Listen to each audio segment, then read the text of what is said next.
सम्मानित मुल्क के मालिकों, मैं बौद्ध भिक्षु सुमित रतन अपनी टीम के साथ पहुंचा हुआ हूं भारत के मध्य में, जिसे मध्य प्रदेश कहते हैं। बहुत ही सुंदर सुरम्य वातावरण से भरा जबलपुर। मैं जबलपुर पहुंचा हूं, जहां ओशो आचार्य रजनीश पैदा हुए, बड़े पढ़े और उन्होंने यूनिवर्सिटी में पढ़ाया। आज मैं उन्हीं के आश्रम में पहुंचा हूं। अपनी आंखों से देखना चाहता हूं कि आश्रम कितना रमणीक है।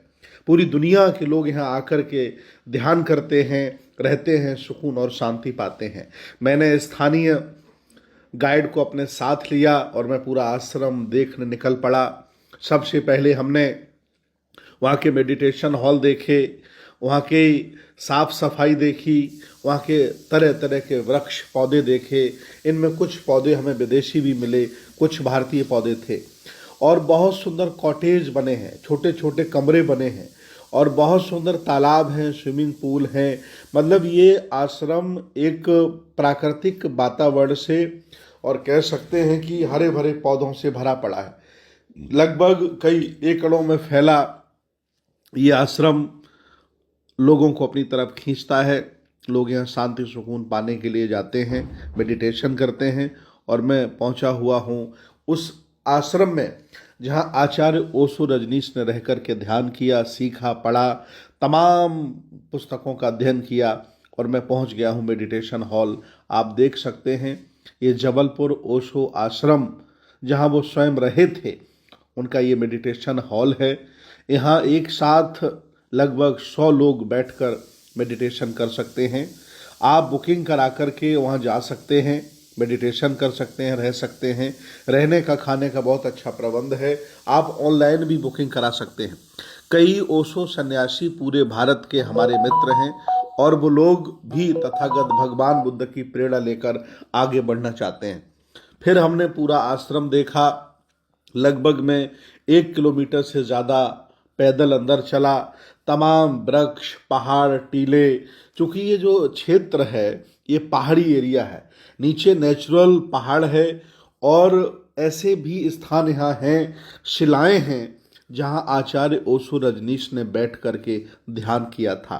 अब हमारा गाइड हमें ओशो शिला की तरफ लेके जा रहा है, जिस पर बैठ करके आचार्य ओशो रजनीश ध्यान किया करते थे। ये काफ़ी दूर है, हम लोग पैदल चल करके जा रहे हैं जंगल में अंदर।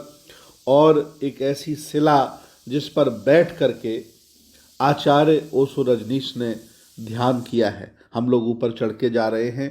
मैं उस स्थान को देखना चाहता हूँ, मैं उस शिला को छूना चाहता हूँ जहाँ ओशो आचार्य रजनीश बैठ करके तथागत बुद्ध का मेडिटेशन करते थे और उन्होंने मेडिटेशन करके असीम ज्ञान प्राप्ति की और उपलब्धि भी प्राप्त की। ये वो जगह है, इसको मैंने देखा। इसके बाद हम पूरी टीम के साथ वापस आए। क्योंकि बहुत सुंदर है, हरे भरे पेड़ पौधों से भरा ये आश्रम अपने आप में एक आकर्षण का केंद्र है। जो भी व्यक्ति एक बार चला जाता है उसे बार बार देखना चाहता है। मैं आपसे भी निवेदन करूंगा कि जब भी आप मध्य प्रदेश जाएं, जबलपुर जरूर जाएं और जबलपुर में आचार्य ओशो रजनीश के इस आश्रम को जरूर देखें। यहाँ तरह तरह के बम्बू लगे हैं, बहुत तरह तरह के पौधे लगे हैं। ये काफ़ी बड़ी एरिया में है। यहाँ आचार्य भी रहते हैं, यहाँ आचार्य ओशो रजनीश के साथ रहने वाले सन्यासी भी रहते हैं। यहाँ 10-12 सन्यासी रहते हैं और यहाँ गुरु माएँ भी रहती हैं, महिलाएं भी रहती हैं।